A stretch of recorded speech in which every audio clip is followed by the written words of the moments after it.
오늘 우리가 함께 나눌 말씀은 데살로니가 전서 4장 말씀입니다. 데살로니가 전서 4장 1절부터 8절까지의 말씀입니다.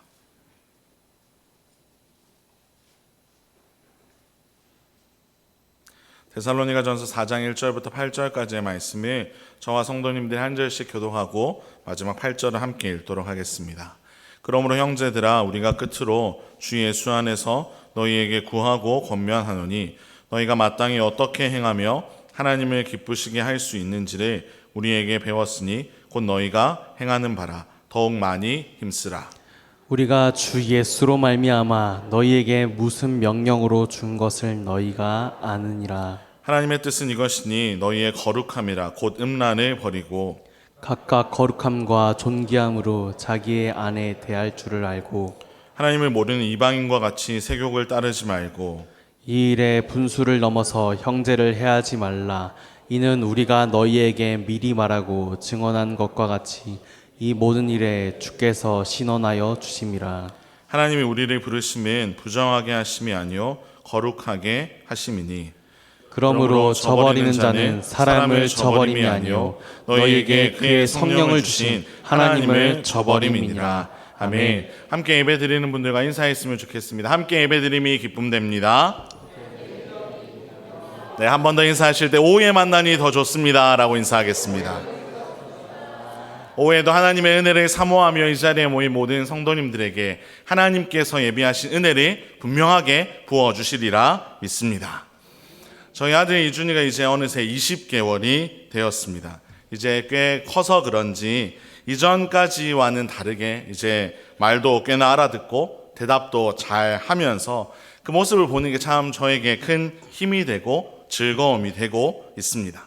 그런데 문제는 그렇게 좋은 모습만 보여주면서 이 아이가 자라면 참 좋겠는데요. 안타깝게도 말을 안 들을 때가 요즘 정말로 많습니다. 밥을 주면 과일을 달라 하고, 과일을 주면 빵을 달라 하고, 빵을 주면 다시 밥을 달라고 하는 일들이 아침마다 반복되고 있습니다. 또 걸어가자고 하면 안아달라고 하고, 안아주겠다고 하면 기어이 걸어가겠다고 하는 그 엉뚱함을 보여줄 때마다 참 속상하고 또 안타깝기도 하지만, 그럼에도 이것이 참 중요한 일은 아니기에 그 아이의 때를 따라 기다려주며 살아가고 있습니다.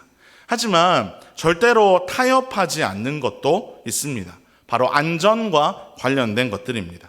예를 들면 혼자 절대로 교회 밖으로 혼자 나가지 말라고 이야기를 해주고, 차가 지나갈 때는 조심해야 된다고 알려주고, 칼과 같이 날카로운 그렇게 위험한 물건을 절대로 만지지 말라고 이야기해 주면서 이 아이가 자라가는 데 있어서 꼭 필요한 이야기는 반복하고 또 반복하면서 이 아이가 들을 때까지 계속 그 이야기를 해주고 있습니다. 왜냐하면 그것이 참 이 아이의 인생에 중요한 일이기 때문입니다. 우리 아버지 되시는 하나님도 우리를 그렇게 대하십니다. 하나님은 우리의 인생에 있어서 우리에게 정말로 중요한 일에 대해서는 한 번 말씀하시고 끝내는 것이 아니라 강조하고 또 강조해서 반복해서 이야기해 주심으로 우리의 삶을 하나씩 하나씩 교정해 가십니다. 오늘 본문에서도 하나님은 바울을 통해 아주 중요한 말씀을 우리에게 해 주시면서 우리가 변화된 삶을 살아갈 수 있도록 우리를 이끌어 가고 계십니다. 오늘 우리가 함께 읽은 이 말씀을 통해서 하나님 앞에서 더욱더 성숙한 인생, 더 바른 인생을 살아갈 수 있게 되기를 간절히 소망합니다. 우리가 아까도 읽었지만 본문의 1절과 2절 말씀을 화면을 보면서 한 번 더 읽어보도록 하겠습니다. 시작. 그러므로 형제들아, 우리가 끝으로 주 예수 안에서 너희에게 구하고 권면하노니 너희가 마땅히 어떻게 행하며 하나님을 기쁘시게 할 수 있는지를 우리에게 배웠으니 곧 너희가 행하는 바라 더욱 많이 힘쓰라. 우리가 주 예수로 말미암아 너희에게 무슨 명령으로 준 것을 너희가 아느니라. 아멘. 바울은 데살로니가에 있을 때에 데살로니가 성도들에게 이미 가르쳐 준 것이 있었습니다. 바울이 여러 지역을 전도하면서 돌아다니다 보니 그곳에 오래 정착하지 못하는 일이 많이 발생하였기에 그곳에 도착할 때마다, 새로운 지역에 도착할 때마다 바울은 가장 중요한 복음을 전해 주었고 그 복음과 함께 그들에게 있어서 중요한 삶의 지침들을 먼저 알려주었습니다. 참 중요한 것이기에 도착하자마자 그 일을 진행해 나갔던 것입니다. 바울은 그때를 떠올리면서 이미 너희에게 가르쳐 주었고 명령한 것을 다시 한번 성도들에게 이야기해 주고 있습니다. 너무 중요한 것이기에 다시 한번 반복하면서 하나님의 뜻이 무엇인지를 성도들에게 알려주고 있는 것입니다. 그것이 바로 무엇이냐면 바로 우리가 끊임없이 물으며 살아가야 하는, 우리가 어떻게 행해야 하는가라는 질문과 또 그 질문에 대한 답이라고 할 수 있는 하나님을 기쁘시게 하는 것, 이것을 바울은 여기에서 강조하고 있습니다. 성도 여러분, 많은 이들이 오해하는 것 중에 하나가 우리가 은혜로 구원받았기에 우리의 삶에 행함이 크게 중요하지 않다고 생각하는 그런 오해가 많이 있습니다. 사실 우리 구원에 있어서 우리의 행함, 우리의 어떤 선함이 필수적인 조건이 되거나 이유가 되는 것은 아닙니다. 왜냐하면 우리의 행함으로 우리가 구원받는 것은 아니기 때문입니다. 하지만 구원받은 자의 삶에 있어서는 반드시 행함이 따르게 되어 있습니다. 그렇기 때문에 우리는 어떻게 행해야 하는가라는 질문을 하나님께 끊임없이 물으며 하나님께서 주시는 답을 따라서 우리는 그 삶을 살아내야 하는 것입니다. 오늘 본문은 그래서 거기에 대한, 그 질문에 대한 답을 명확하게 주고 있습니다. 바로 하나님을 기쁘시게 하는 삶을 우리가 살아가야 한다고 하나님은 오늘 본문을 통해 우리에게 말씀하십니다. 이것을 누구보다 잘 보여주신 분이 바로 하나님의 아들 예수님이셨습니다. 예수님은 자신의 인생을 이렇게 표현하신 적이 있는데요. 요한복음 8장 29절입니다. 함께 읽어볼까요? 시작. 나는 항상 그가 기뻐하시는 일을 행함으로 나를 혼자 두지 아니하셨느니라. 예수님께서 이렇게 말씀하셨습니다. 나는 항상 하나님께서 기뻐하시는 일을 행함으로라고 예수님이 말씀하셨습니다. 이것이 하나님의 자녀로서 가져야 할 가장 중요한 일이기에 하나님은 항상 하나님이 기뻐하는 일을 하면서 살아가셨습니다. 그리고 그렇게 하나님을 기쁘게 하며 살아가는 예수님을 하나님은 한순간도 혼자 두지 않으시고 항상 함께해 주셨습니다. 저는 우리 삶의 목적 역시 예수님과 같이 하나님을 기쁘시게 하는 삶이 되어야 할 줄로 믿습니다. 사람들은 저마다 자신이 이룬 성과들을 자랑합니다. 그 놀라운 성과들을 이루게 된 동기는 온데간데 없이 그저 그 결과만을 자랑할 때가 참 많습니다. 하지만 우리 하나님께서는 우리가 어떤 일을 이루느냐 이것보다는 우리가 무엇을 위해 무엇 때문에 애쓰고 헌신하고 있는지를 훨씬 더 주목하고 계십니다. 비록 대단한 일을 이루지 못한다 하더라도 하나님은 우리가 하나님을 기쁘시게 하기 위해 애쓰고 헌신하는 것을 기뻐하시고 그러한 우리와 함께해 주십니다. 그렇기 때문에 우리는 하나님을 기쁘시게 하는 것이 과연 무엇인지를 살펴보아야 합니다. 즉 하나님의 뜻, 하나님의 마음, 하나님이 원하시는 것이 무엇인지를 알아야 하는 것입니다. 바울이 그것을 아주 명확하게 우리에게 이야기해 주고 있는데요. 우리 3절의 앞부분을 함께 읽겠습니다. 시작. 하나님의 뜻은 이것이니 너희는 거룩함이라. 네, 하나님의 뜻이 무엇이라고 바울이 우리에게 알려주고 있습니까? 너희의 거룩함이라고 바울은 우리에게 알려주고 있습니다. 내가 거룩하니 너희도 거룩하라고 말씀하신 하나님은 우리에게 다른 것을 요구하지 않으시고 거룩한 삶을 요구하고 계십니다. 거룩하신 하나님의 형상을 닮아서 죄와 구별되어 하나님을 알지 못하는 사람들의 방식과 구별되어 살아가는 그 삶을 하나님은 우리에게 원하고 계십니다. 삶의 모든 순간에 있어서 하나님을 믿지 않는 사람들이 걸어가는 것과 하나 다를 바 없는 그 길을 살아가지 말고, 우리가 하나님을 믿는다는 그 이유 때문에 세상 사람들이 다 걸어가더라도, 그것이 다 옳다고 이야기하더라도 하나님이 그것을 아니라고 할 때 그 길에서 벗어나 구별되어 걸어가는 것을 하나님은 우리에게 원하고 계십니다. 즉 정리해서 하나님은 우리의 삶에 우리의 신앙을 담아내며 살아가기를 원하고 계십니다. 그래서 오늘 본문을 통해 우리의 삶에서 특별히 우리의 신앙을 잘 담으며 살아가야 할 하나의 주제에 대해서 바울은 집중적으로 이야기를 해주고 있습니다. 오늘 본문의 3절 뒷부분부터 6절의 앞부분까지 우리 화면을 보면서 함께 읽어보도록 하겠습니다. 시작. 곧 음란을 버리고 각각 거룩함과 존귀함으로 자기의 아내 대할 줄을 알고 하나님을 모르는 이방인과 같이 세욕을 따르지 말고 이 일에 분수를 넘어서 형제를 해하지 말라. 아멘. 하나님께서는 바울을 통해 데살로니가 성도들에게 성에 대해서 먼저 말씀하십니다. 왜 먼저 이렇게 성에 대해서 구체적으로 하나님이 말씀해 주실까요? 그 이유는 이 성이라는 것을 하나님이 우리에게 주실 때 애초에 그 목적은 선물과 같은 것이었습니다. 그런데 너무나 많은 이들이 하나님이 주신 이 선물과 같은 성을 제대로 사용하고 있지 않기 때문에, 특별히 바울이 편지를 쓰고 있었던 장소인 고린도, 그리고 바울이 그 편지를 써서 그 편지를 받게 된 데살로니가 사람들이 머물고 있는 이 데살로니가 지역이 특별히 이 성에 대해서 아주 심각한 문제를 보여주고 있었기 때문입니다. 당시에 고린도는요, 가장 성적으로 타락한 도시였습니다. 그래서 사람들이 쓰는 말 중에 고린도 소녀라는 말이 있었는데요, 그 말이 무엇이냐며 바로 매춘을 하는 사람을 지칭하는 말이었습니다.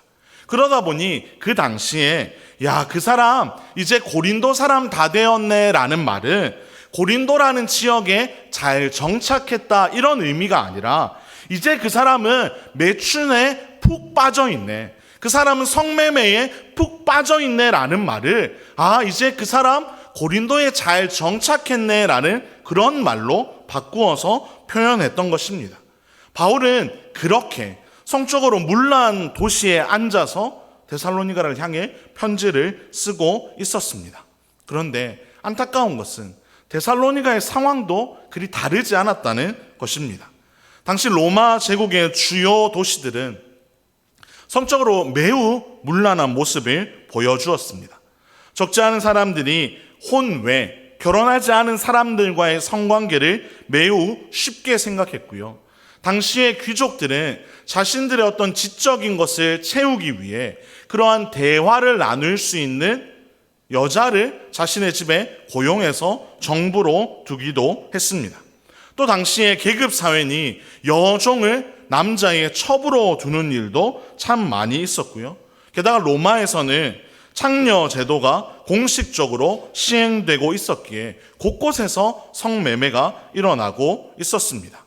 특별히 이 데살로니가는 카비리라는 신을 섬기는 일에 관련이 되어 있었는데, 이 신을 섬기는 그 과정에는 정말로 부도덕한 의식들이 많이 행해졌다고 기록되어 있습니다. 그리고 정말 충격적이게도 이러한 상황에 있다 보니 당시에 가정의 아내라는 존재는 남자와 함께 거하는 것이 아니라 그저 가정을 관리하고 자녀들을 돌보는 일을 하는 존재로만 여겨지고 있었습니다. 그러한 문화권에 살아가고 있던 이들에게 하나님은 바울을 통해 분명하게 말씀하셨습니다. 바로 하나님을 기쁘시게 하는 거룩한 삶이란 음란을 버리는 것이라고 하나님은 말씀해 주셨습니다. 성도 여러분, 한글 성경에는 버리라라고 되어 있지만 사실 좀 더 명확한 의미는 완전히 잘라 버리라는 의미입니다. 하나님께서 기뻐하시지 않는 모든 성적인 관계를 잘라버리라고 하나님은 명령하셨습니다. 어떤 이유에서라도 조금도 여지를 두거나 조금이라도 머뭇거리지 말고 그 자리에 머물러 있지 말고 완전히 잘라버려서 그 악한 관계가 계속되지 않도록 하나님은 명령하신 겁니다.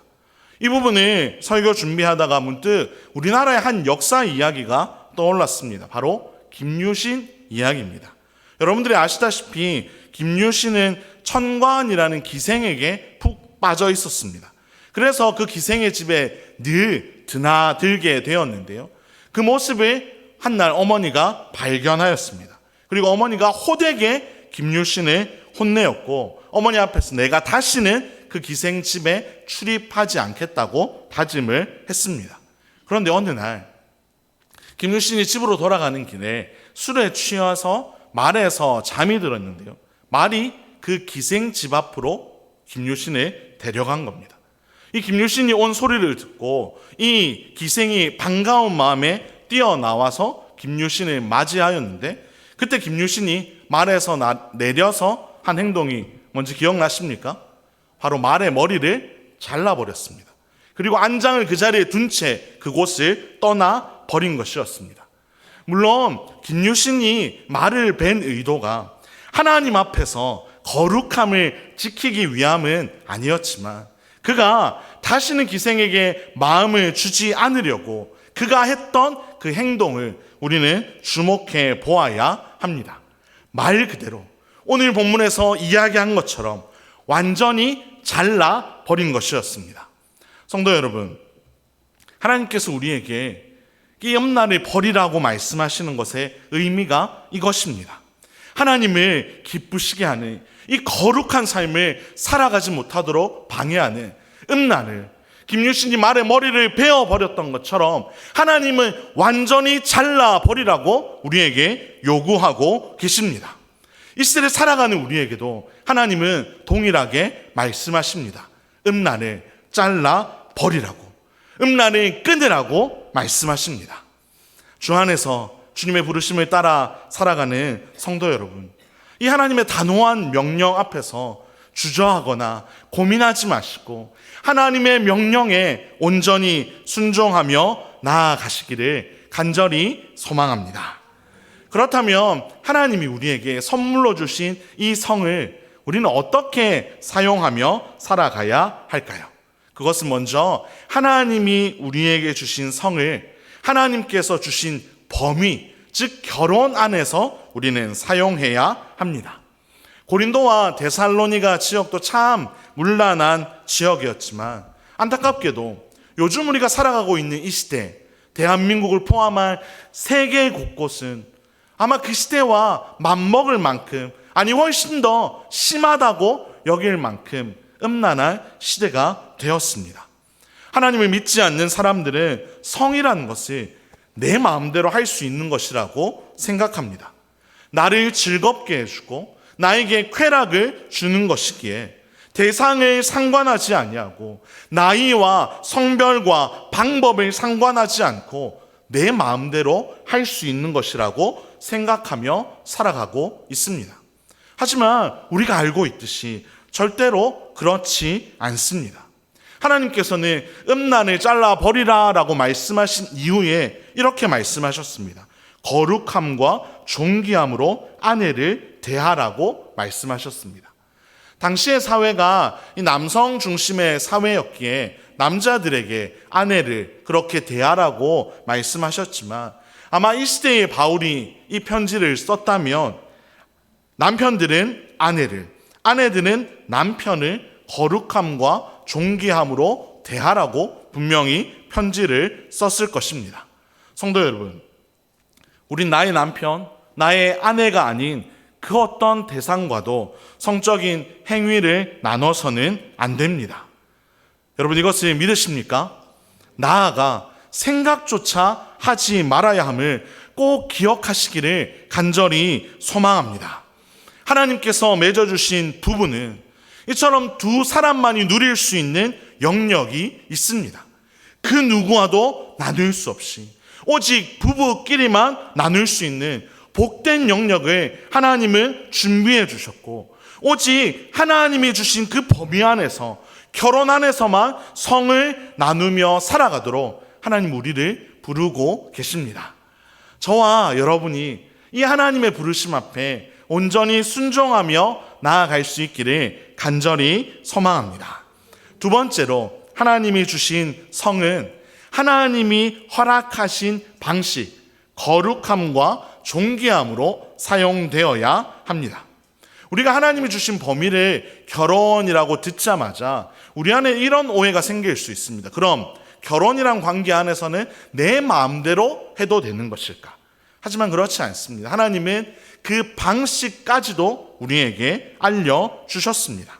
아무리 부부 사이라고 하더라도 성을 잘못된 방식으로 사용해서 상대방을 다치지 않도록 하나님은 우리에게 권면하고 있습니다.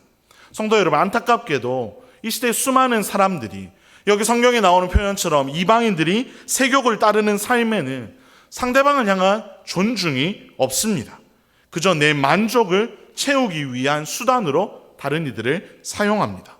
또 성을 소유하고 정복하는 것으로 서로를 대하고 있습니다. 그저 내 욕망, 내 정욕을 해소하는 수단으로 서로를 대하고 있는 것입니다. 하지만 하나님의 자녀는 달라야 할 줄로 믿습니다. 하나님을 기쁘시게 하는 삶을 살아가기로 결단하는 우리는 달라야 합니다.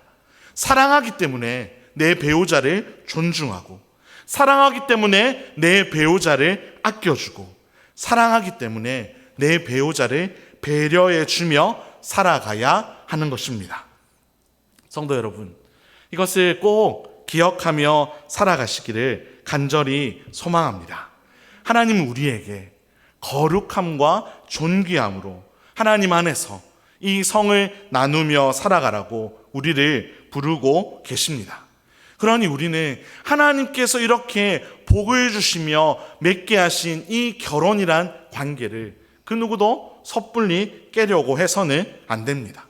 이 시대의 수많은 이들이 성격 차이 때문에, 그리고 생각이 다르다는 이유로, 표현하는 법이 다르다는 이유로, 관점이 다르다는 이유로 쉽게 그것을 끊어내려고 하지만, 우리는 하나님이 두 사람을 하나 되게 하신 것을 기억하며 하나님 안에서 그 모든 것을 이겨내며 그 길을 끝까지 함께 걸어가야 할 줄로 믿습니다.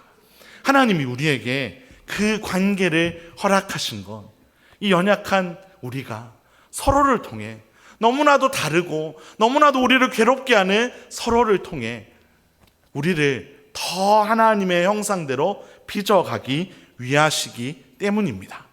우리의 남편, 우리의 아내들이 얼마나 우리의 마음을 아프게 할 때가 많습니까? 이렇게 해서 평생을 살 수 있을까? 여러분 수없이 고민해 보시지 않았습니까?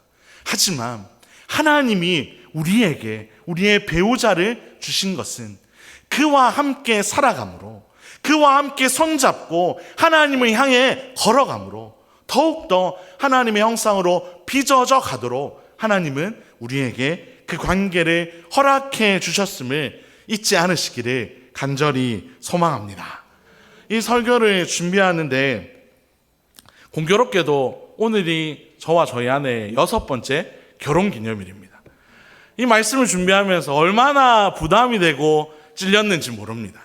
여러분들은 모르시지만 저희 아내는 제가 어떤 사람인지 너무 잘 알기에, 제가 얼마나 잘 못하는지 저희 아내가 알기에 하나님의 말씀을 나누지만 제 안에 참 찔림과 부담스러운 마음이 있었습니다. 하지만 하나님의 마음이 무엇인지를 알아가면 알아갈수록 또 다시 한번 이 말씀 앞에서 결단할 수 있기에 저는 우리 모두에게 이것이 정말로 축복된 관계임을 다시 한번 기억할 수 있었습니다. 주 안에 사랑하는 성도 여러분, 이 관계를 끝까지 포기하지 마시고 하나님 안에서 허락하신 그 놀라운 복들을 누리며 달려가시기를 간절히 소망합니다. 하나님은 오늘 본문의 7절, 8절을 통해 우리에게 하나님의 기쁜 그 인생을 살아가라고 다시 한번 초대하고 계시는데요. 우리 현대인의 성경으로 이 말씀을 한 번 더 읽어보도록 하겠습니다. 시작. 하나님은 우리를 더럽게 살라고 부르신 것이 아니라 거룩하게 살라고 부르셨습니다. 그러므로 이 교훈을 저버리는 자는 사람을 저버리는 것이 아니라 여러분에게 성령을 주신 하나님을 저버리는 것입니다. 주 안에 사랑하는 성도 여러분, 하나님은 우리가 더럽게 살라고 우리를 부르지 않으셨습니다. 하나님은 우리가 거룩하게 살라고 부르셨습니다. 하나님의 자녀답게 하나님은 우리가 거룩하게 구별되어 살아가도록 하나님 우리를 부르고 계십니다. 이 부르심을 외면하는 것은 그저 한 사람의 권면을 외면하는 문제가 아닙니다. 이 하나님의 명령을 외면하는 것은 우리에게 성령을 주신 그 하나님, 그 놀라운 축복된 길로 인도하시는 그 하나님의 초대를 우리가 거절하는 것이기 때문입니다. 그러니 성도 여러분, 이 하나님의 부르심, 더럽게 살지 말고 하나님 안에서 거룩하게 살라고 우리를 부르시는 그 하나님의 초대에 온전히 우리의 삶을 드리며 그 초대에 응하며 살아가시기를 간절히 소망합니다. 그런데 오늘 본문이 특별히 부부의 관계에 초점이 맞춰져 있다 보니 나와는 별로 상관없는 이야기라고 생각하는 분이 계실지도 모르겠습니다. 하지만 오늘 본문에는 중요한 원리가 담겨 있습니다. 바로 우리의 인생의 목적과 우리가 살아가는 데 필요한 범위와 방식입니다. 하나님이 결혼이라는 범위 안에서 거룩함과 존귀함이라는 방식을 허락하시면서 하나님을 기쁘시게 하는 이 목적을 끝까지 바라보며 달려가라고 우리를 부르신 것처럼 하나님 우리의 모든 삶의 영역에 있어서 하나님을 기쁘시게 한다는 것을 기억하며 하나님이 허락하신 범위와 방식대로 살아가라고 우리를 초대하고 계십니다. 점점 더 많은 이들이 내가 주인되어 살아가려고 하는 이 시대 가운데 저와 여러분은 하나님만을 우리의 심령의 주인으로 삼고 하나님을 기쁘시게 하는 일에 우리의 온 마음을 다할 수 있기를 간절히 소망합니다. 여러분, 그것이 우리가 가장 복된 길로 걸어가는 것이며 우리를 부르신 그 하나님을 가장 기쁘시게 하는 삶임을 기억하며 나아가기를 간절히 소망합니다. 수많은 이들이 거짓된 성에 속아 여러 가지 죄악들을 저지르고 살아가는 이 시대 속에서 저와 여러분은 그 시대의 흐름에 휩쓸려 가는 것이 아니라 우리 하나님 앞에서 정말 다른 삶을 살아가야 할 줄로 믿습니다. 우리의 믿음이 그저 말로만 번지르르한 그런 믿음이 되지 않기를 간절히 소망합니다. 저는 우리의 삶이 우리의 믿음을 넘치도록 담아낼 수 있기를 간절히 소망합니다. 우리의 삶이 하나님이 우리에게 주신 그 복음을 드러내는 삶이 되기를 간절히 소망합니다. 성도 여러분, 그 하나님의 부르심 앞에서 참 쉽지 않지만 수많은 유혹이 우리에게 찾아올지도 모르지만 그 죄와 타협하지 아니하고 끝까지 하나님의 부르심을 따라 그 올바른 길을 걸어가는 그렇게 복된 삶을 살아가시는 저와 여러분의 정말 하나님이 기뻐하시는 인생 되기를 주님의 이름으로 축원합니다. 기도하겠습니다.